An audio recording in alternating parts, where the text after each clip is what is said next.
GDP and Street Dreams only. Y'all now watching GDP TV. You dig?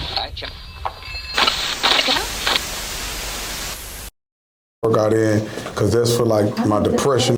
Cause I be going crazy in the morning. Then after that, if I do eat a meal, it's gonna be like a protein shake or something. But my weakness is bread. I love bread. And then after that, like right before I go on, I do another like workout. I work out twice a day. But then after that, like I'ma eat.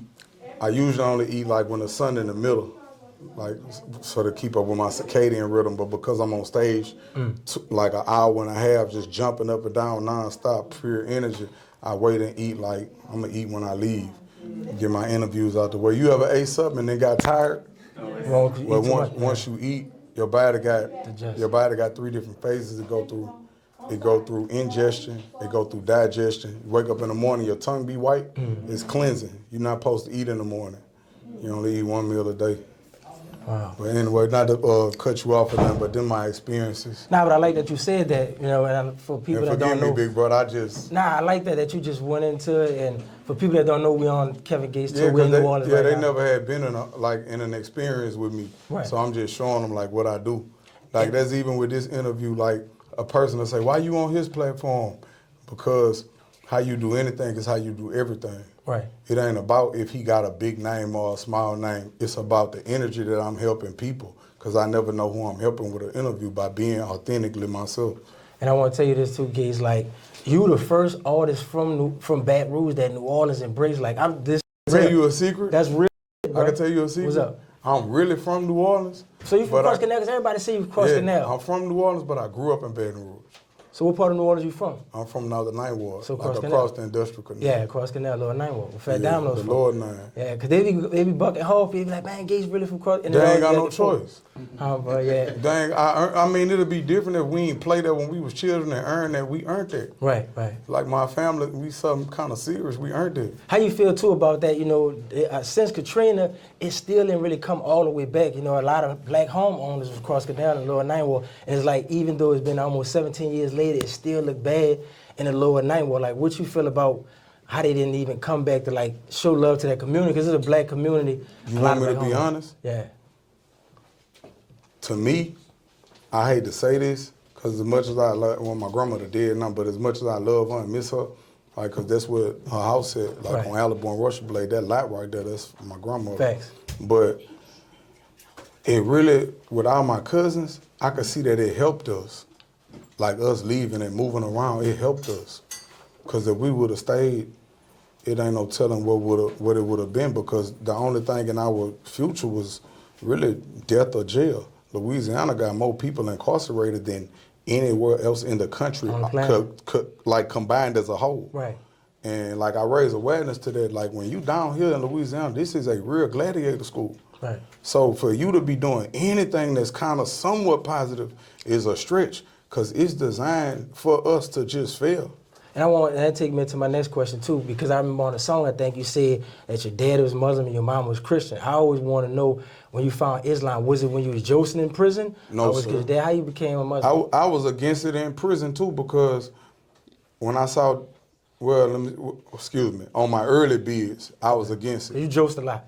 Yeah, I done been in and out of prison since I was 13, from juvenile detention to adult jail. And prison is the best thing that ever happened to me. I gotta say that. I ain't tripping about that. But my father used to he ain't force it on me, but he was like, go pray, go do this, go do that. So I would go through the motions of it. But my grandmother, my Muslim name is Isa, and she used to call me Isa, and I'm like, he calling me that, what that means? She say, well, that's Jesus. That's his real name. So really, me reading about how Jesus lived his life, how he washed his hands and all that before he prayed, and how he put his face to the ground before he prayed, strengthened my belief in Islam, because Islam means submission.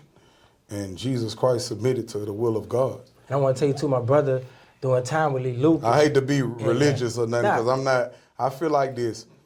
Our religions work if you work them. Right. It's the people that make religions bad. I just chose Islam because it's the only religion that, it's the only discipline that was, I'm a big skeptic. So I love Islam because it's backed by science. about how our Prophet Muhammad, may peace be upon him, he only ate 1 meal a day. And he never asked people to worship him. He said, I have not the power to save you, for I'm just a man. Make right whatever it is with you and God. Right. And then when I just started really reading like the origin and what language Jesus spoke, he spoke Aramaic. They called God Allah. Right. So that just solidified everything for me and was like, you know what, because I was scared to disappoint. You know, when you're a child, you're scared to disappoint your parents. And, you know, we go so hard in the belief system that our parents gave us. But I'm beautiful. I'm beautiful in a sense that I'm a big skeptic. Like, I want proof. Right. Does this work? Right. If it doesn't work, I'm not going to do it. And that's why my brother told me from Hunt's prison, because he was in jail with Lee Lucas, he said, send his salam to you and all that stuff. Like his birthday was yesterday.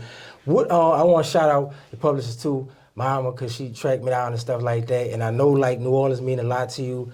What does, like, Killer Stone mean to you and, like, Boobie Black and Cole Young? Because I know Cole Young and Boobie Black and them mean a lot to you and stuff. Boobie was best friends with my big brother. I got a big brother that's not here no more. I'm not going to say his name because I don't live off of reputations. Right.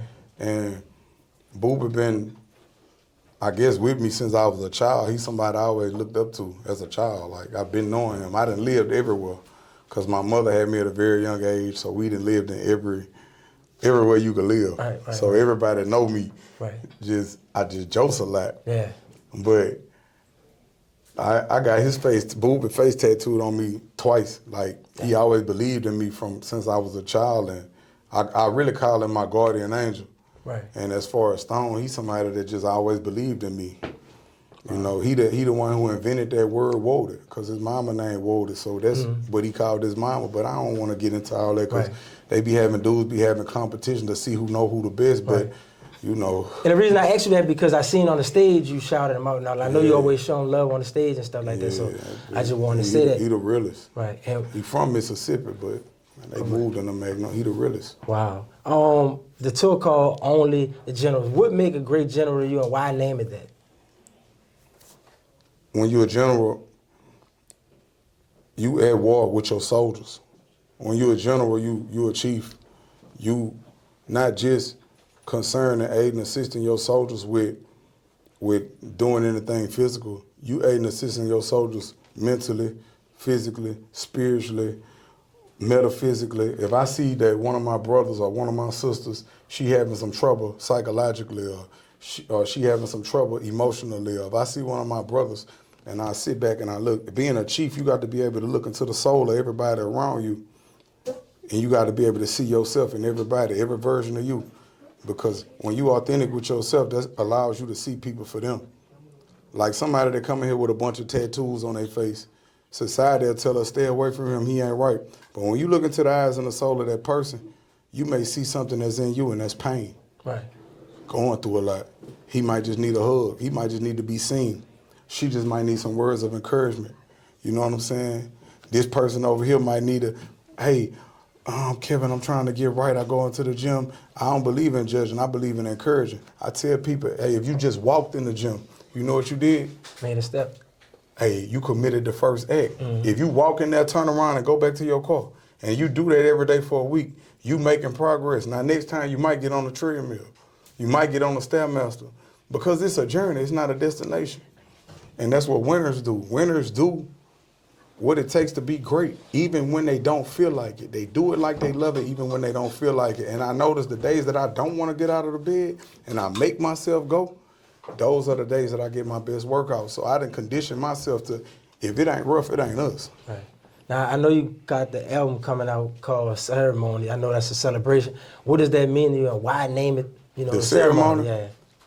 Everything we do is a ritual. If you get up in the morning and brush your teeth, wash your face, and go make a cup of coffee, that's your morning ritual. With a ceremony, it's something like that, the same thing, but I had to sit with myself and learn to love the stranger that was once myself. Because coming up in a poverty-stricken environment, the girl that I wanted, she didn't want me. She wanted the dude that was getting the money. So as a child, I emulated everything I saw. All I ever wanted was some money, a car, a girlfriend, and a gun. Because that seemed like success for me. That was my perspective of success. And the woman that's my same age ain't noticed me. But once I started getting some money, she noticed me. So now, this done taught me that external things add value, but external things don't add value. Because you can cover all your scars up in diamonds, but it's still gonna hurt. I done lost everybody I love. Just buried my grandmother September 30th. Sorry. I done lost everybody I love, so that's why I keep my children with me everywhere I go, because these are the intangible things that's the intangible wealth that is given by God.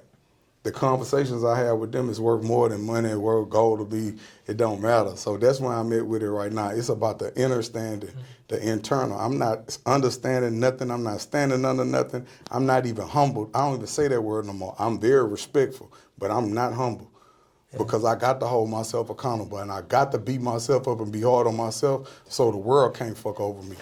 Because the world is a very cruel place if you let it be. Right. You got to be built. And I'm about to wrap it up too. And the last thing, whatever, I know. And not to keep talking, but I love this shit. Like, and last question, I know your daughter got the dog on the stage, whatever that she seemed like she really wanted. You didn't even know that, and then the mayor of New Orleans, Mayor Control, I set that up for her to get that dog. Okay. She had a Pomeranian at our kennel, and long story short, they ended up giving the dog away. So she been going crazy, looking for a dog. I'm like, I'm gonna try to find one for you, baby. But her birthday, November the 30th, which I don't even celebrate birthdays, but I was like, you know what, I'm gonna do something special for you. So she came up. She didn't know she was getting that dog. Right, just like you didn't know you was gonna get that proclamation. I didn't know I was gonna get that. And proclamation needed, you didn't know you was gonna get it. Just like you didn't know you was gonna get the proclamation. I didn't know I was gonna get it. Yeah. It caught me off guard. Like I said, I'm still processing that. I'm like, what the fuck? I'm glad, like I said, you got it in New Orleans, bro, because like I said, I'm going to let you go. I know New Orleans was you as an artist that New Orleans got, like, fell in love with. Like you said, that's because you already got ties to New Orleans, but you one artist from Baton Rouge that I know, like, it's, tapped in. You know what I think what it is? I think people see me for me. Like, it's never no facade. Like, you could catch me walking up and down the street by myself. People think I'm weird because I don't have security, but I pray. I walk by faith, not by sight. I can't make you see this. I can't make you see what I got protecting me. But I meet people for who they are. So I don't really have no problems, nowhere I go. If I feel like I want to walk to Cleo's and go give me some lamb chop, you're going to see that. If I don't go on the 9 and pull up on my cousin and jump out, this is just what you're going to see. Right. Like, that's what you're going to see. What you see is what you get. And I think that people see that and identify that. They like, man, dude like us. Right. And that's what makes me beautiful. If you can't walk amongst your people, you're not successful. If you inferior or somebody doing you something, then you're not successful. Why is you walking like that? Why do you feel like that? Are you living a lie? Is this a facade? Right. When you authentically you, people gonna either accept it or not. Right. Well, I appreciate it, man. Like I said, thank you for the invite. Thank you for the interview and all that, man. Like you said, man. Appreciate what you're doing for Cole Youngin too, bro. Yes, sir. Thank you. I'm a dude. All right. We got time for